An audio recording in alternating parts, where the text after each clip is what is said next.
Welcome to my story farm house. అలా భైరవ చాలా శాంతంగా, ఏమిటి మాత ఆ షరతులు, త్వరగా తెలియచేయండి అన్నారు. దానికి మాలినీదేవి, ఈ ఇందువదన మన రాజ్యానికి మహారాణి కాకూడదు. తను మన అంతఃపురంలో ఎప్పటికీ అడుగు పెట్టనేకూడదు. ఇక మూడవది, తను అసలు మీ భార్యగా ఈ బాహ్య ప్రపంచానికి తెలియకూడదు అని చాలా కఠినంగా చెప్పేశారు. మొదటి దానికి ఒప్పుకున్నాక కూడా మీ మనసు శాంతించలేదా మాత? ఎన్నో ఆశలతో నన్ను వివాహమాడినప్పటికీ ఆ సంతోషం క్షణమైనా నిలవకుండానే అమితంగా ప్రేమించే తల్లిదండ్రులను కోల్పోయారు యువరాణి. ఆ బాధను ఇంకా తమ గుండెల్లోంచి గోరంతా కూడా చెరిపివేయలేకపోతుంటే మీరు ఇంకో బాధను పరిచయం చేయాలనుకుంటున్నారా? మీకు ఇది భావ్యమేనా తల్లిగారు? ఒక్కసారి ఆలోచించండి. ఆవిడ ఒక రాజ్యానికి యువరాణి. వారి తండ్రి గారు కూడా వీరుడైన మహారాజు. అటువంటి వారి కూతురి పట్ల మీరు ప్రవర్తించే ఈ తీరు మన రాజ్య ప్రతిష్టకే కళంకం తీసుకువస్తుంది. ఎప్పుడు దేనికి కన్నీరు కార్చని మీ కుమారుడు మొదటిసారి ఉప్పొంగి కారుతున్న కన్నీటితో మీ పాదాల ముందు వాలి ప్రాధేయపడుతున్నాడు. మీ షరతులను ఉపసంహరించుకోండి మాతా అంటూ భైరవ ఒక్కసారిగా ఏడుస్తూ మోకాళ్లపై నేల ఒరిగిపోయి 2 చేతులు జోడించి మహారాణి వైపు దీనంగా చూస్తున్నారు. ఆ రోజు ఎంతో వీరాధి వీరుడని విన్న నా భైరవ నా కోసం ఏడవడం మొదటిసారి చూశాను.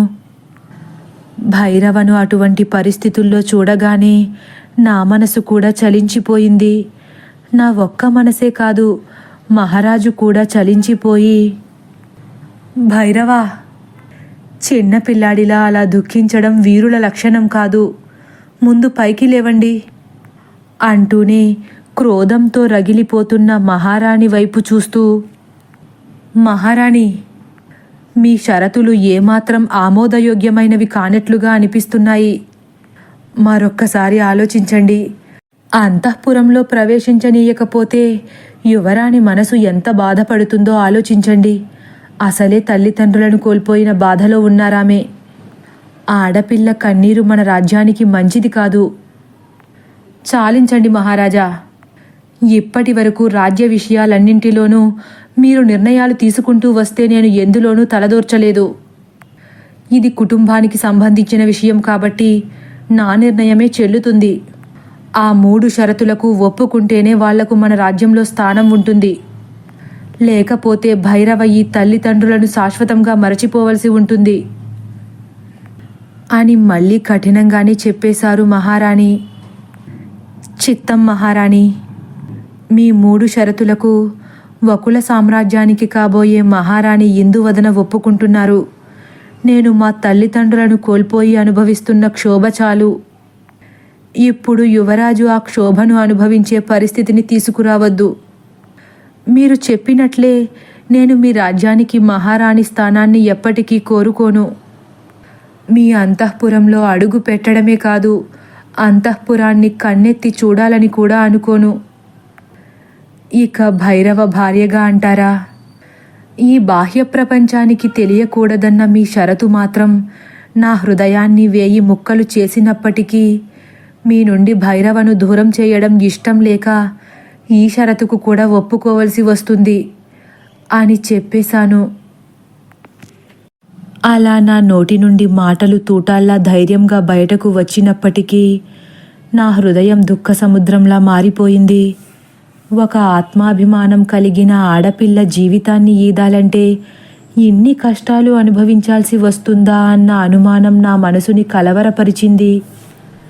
కానీ నా ఆత్మాభిమానం కోసం ఆ తల్లిదండ్రులకు భైరవని దూరం చేయడం ఇష్టం లేక మహారాజుకు భార్యను అని చెప్పుకోలేని దీనమైన పరిస్థితుల్లో మునిగిపోయాను.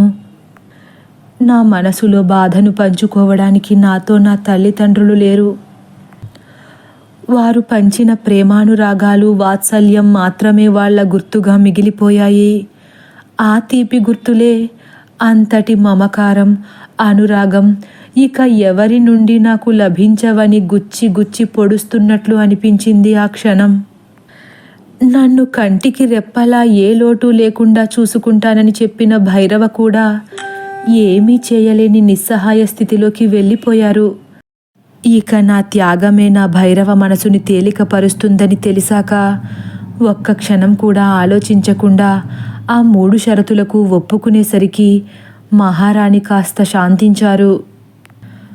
మహారాజు ఆదిత్యవర్మ మా ఇరువురికి అంతఃపురానికి దూరంగా ఉన్న ఒక చిన్న భవనంలో ఆశ్రయం ఏర్పాటు చేయమన్నారు. అప్పటి వరకు విశాలమైన పెద్ద రాజభవనంలో ఎన్నో సౌఖ్యాలతో ఎంతోమంది పరిచారికలు సేవకులతో రాజభోగాలు అనుభవించిన నా గతాన్ని తలుచుకుని భైరవ కుమిలిపోయారు. నేను మాత్రం నా మనసులోని బాధను ఏమాత్రం బయట పెట్టకుండా భైరవను ఓదారుస్తూనే మాకిచ్చిన ఆ భవనంలోకి అడుగుపెట్టాను. స్థాయి అన్నది మనం ఉండే స్థానాన్ని బట్టి రాదని, అది మన ప్రవర్తనను బట్టి వస్తుందని మా తండ్రిగారు నా చిన్నతనం నుండి నూరిపోసిన విలువైన వాక్యాల వల్ల కాబోలు ఆ భవనం నాకు చిన్నగా ఏమీ అనిపించలేదు. నన్ను ప్రాణానికి ప్రాణంగా ప్రేమించే భైరవ నా పక్కనే ఉండడం వల్ల కాబోలు చంద్రపురి మహారాజు భైరవవర్మ నా కోసం తన అంతఃపురాన్ని విడిచి ఈ చిన్న భవనంలో ఉండడానికి సిద్ధపడ్డాడన్న సంతోషమే నాకు ఎక్కువగా ఉంది. అలా ఆ భవనంలో మహారాజుతో నేను నా వివాహ జీవితాన్ని ప్రారంభించాను. మా ఇరువురి మధ్య ప్రేమ నిజానికి మమ్మల్ని బాహ్య ప్రపంచానికి దూరం చేసేసింది. యువరాజు ఒక్క క్షణం కూడా నన్ను విడిచి ఉండడానికి ఇష్టపడేవారు కాదు. అప్పుడప్పుడు తల్లిదండ్రుల కోరిక మేరకు అంతఃపురానికి వెళ్ళి వస్తున్నప్పటికీ ఎక్కువ తన సమయాన్ని నా దగ్గరే గడిపేవారు. ఇలా యువరాజు ఎప్పుడూ నాతోనే ఉండడం, నన్ను ఎంతో ప్రేమగా చూసుకోవడం వార్వలేని మహారాణి చంద్రవింద భైరవల వివాహం త్వరితంగా జరిపించేయాలని నిశ్చయించుకున్నారు. అనుకున్నదే తడవుగా ఈ విషయాన్ని మహారాజుకు తెలియజేసి ఆస్థాన పండితులచే ఒక మంచి రోజు చూసి వారిరువురి వివాహం జరిపించేశారు. వివాహం జరిగిన మొదటి రోజు రాత్రే భైరవ ఆ అంతఃపురాన్ని విడిచి నా భవనానికి విచ్చేశారు. భైరవ, ఏమిటి ఇలా విచ్చేశారు అని నివ్వెరబోయి చూస్తుండిపోయాను. అదేమి ప్రశ్నదేవి, నేను నా నివాసానికి విచ్చేశాను. అది కాదు భైరవ, మీరు ఇక్కడికి వస్తున్నట్లు మహారాణికి తెలుసా? మా తల్లిగారికి తెలియజేయకుండానే వచ్చాను దేవి. ఎంత పని చేశారు భైరవ? ఏం చేశాను దేవి? ఈరోజు ఉదయమే కదా చంద్రవిందను వివాహం ఆడారు. 3 రోజులైనా గడవకుండా ఆవిడ చేతిని విడిచిపెట్టి రావడం తగునా? ఓ అదా. ఈ 3 రోజులు మీరు అంతఃపురంలో ఉండడమే సమంజసమేమో అని నేను భైరవకు చెబుతుండగానే యువరాజా అని చంద్రగుప్తుడి మాట వినిపించింది. చంద్రగుప్తుడు? ఇంత రాత్రివేళ చంద్రగుప్తుడికి మన భవనం దగ్గర పనేముంది అంటూ నెమ్మదిగా వెనక్కి చూశారు భైరవ. ఇంతలో చంద్రగుప్తుడు రానే వచ్చారు.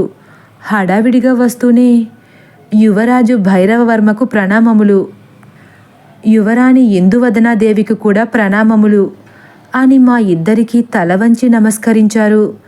నిజానికి ఆ రాజ్యంలో చంద్రగుప్తుడు ఒక్కడే నన్ను భైరవవర్మ భార్యగా అంగీకరించారు. నాకు చంద్రగుప్తుణ్ణి చూస్తే మా సోదరుడిలా అనిపించేవారు. భైరవ తర్వాత నన్ను ఎవరైనా ఆ రాజ్యంలో ప్రేమగా చూసుకునే వాళ్ళు ఉంటే అది చంద్రగుప్తుడే. ఏమిటి చంద్రగుప్త, ఇంత రాత్రి సమయంలో మా ఏకాంత భవనానికి విచ్చేశారు అని అడిగారు భైరవ. క్షమించాలి యువరాజా, మాకు కూడా ఈ సమయంలో ఇక్కడికి రావడం అసలు ఆమోదయోగ్యమైనది కాదని తెలుసు.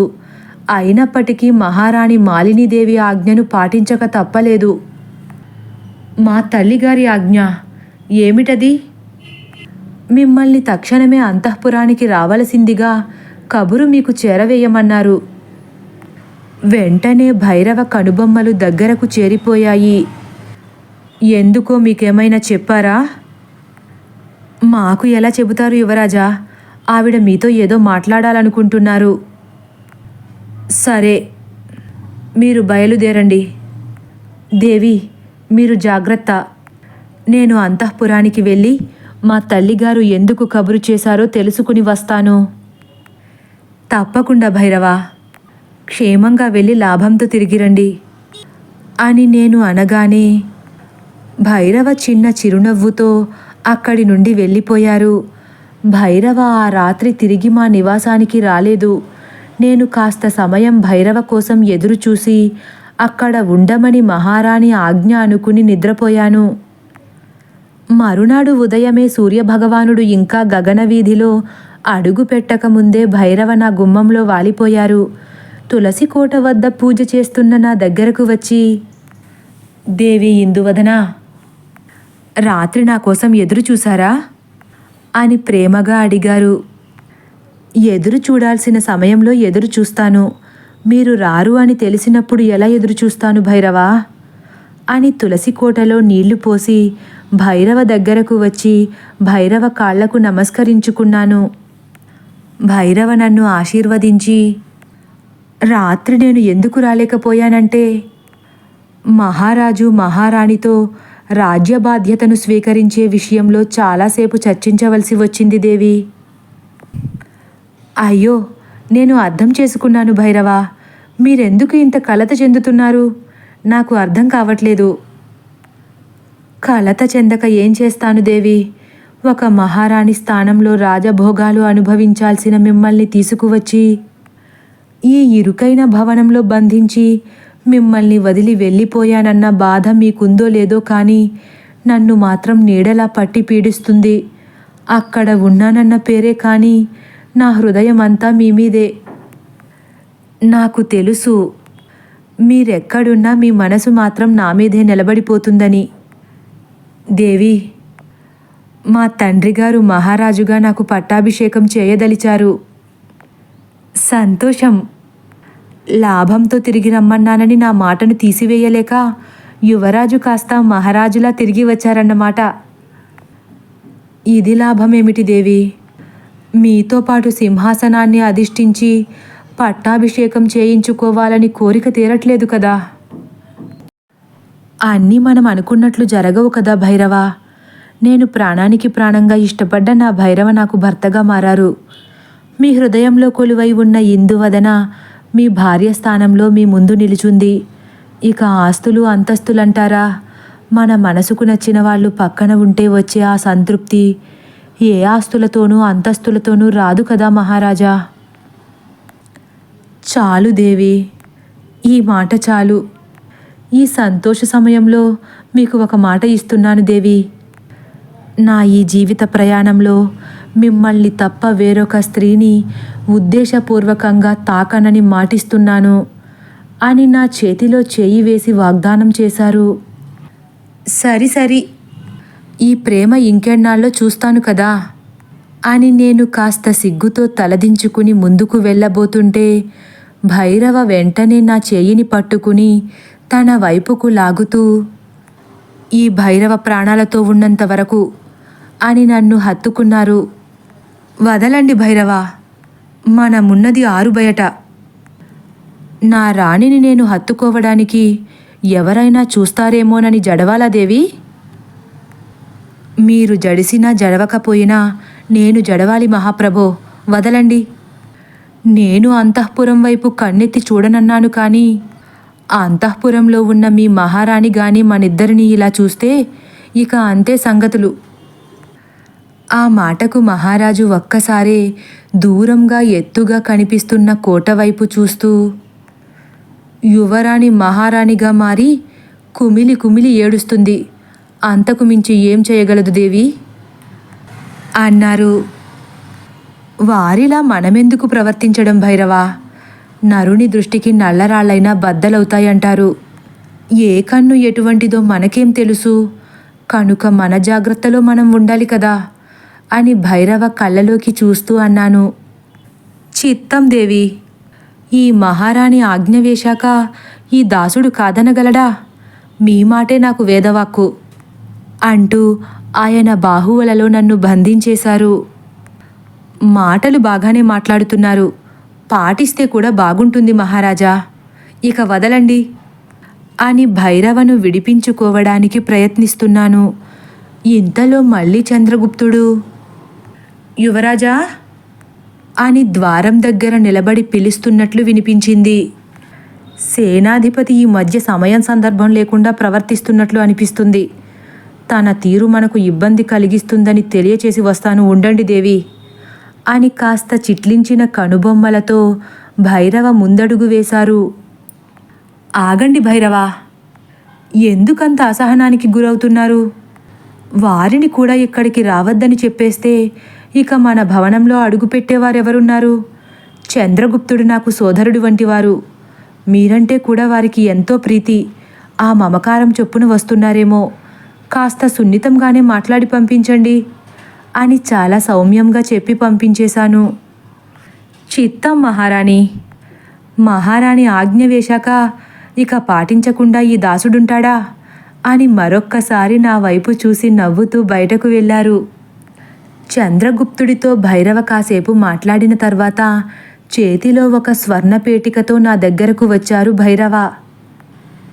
ఏమిటి భైరవ ఇది, బహు చిత్రముగానున్నది అని ఆ అరుదైన భరిణ వైపు చూస్తూ సంతోషంగా అడిగాను. అప్పుడు భైరవ సంతోషం నింపుకున్న కళ్ళతో స్వర్ణపేటికను తెరుస్తూ, ఇది మీ మావయ్య గారు మీకోసం పంపించారంట దేవి. తదుపరి భాగం కోసం వేచి ఉండండి. ఒకవేళ నా కథ కానీ మీకు నచ్చినట్లయితే లైక్ చేసి సబ్స్క్రైబ్ చేయడం మర్చిపోకండి. Thank you for watching.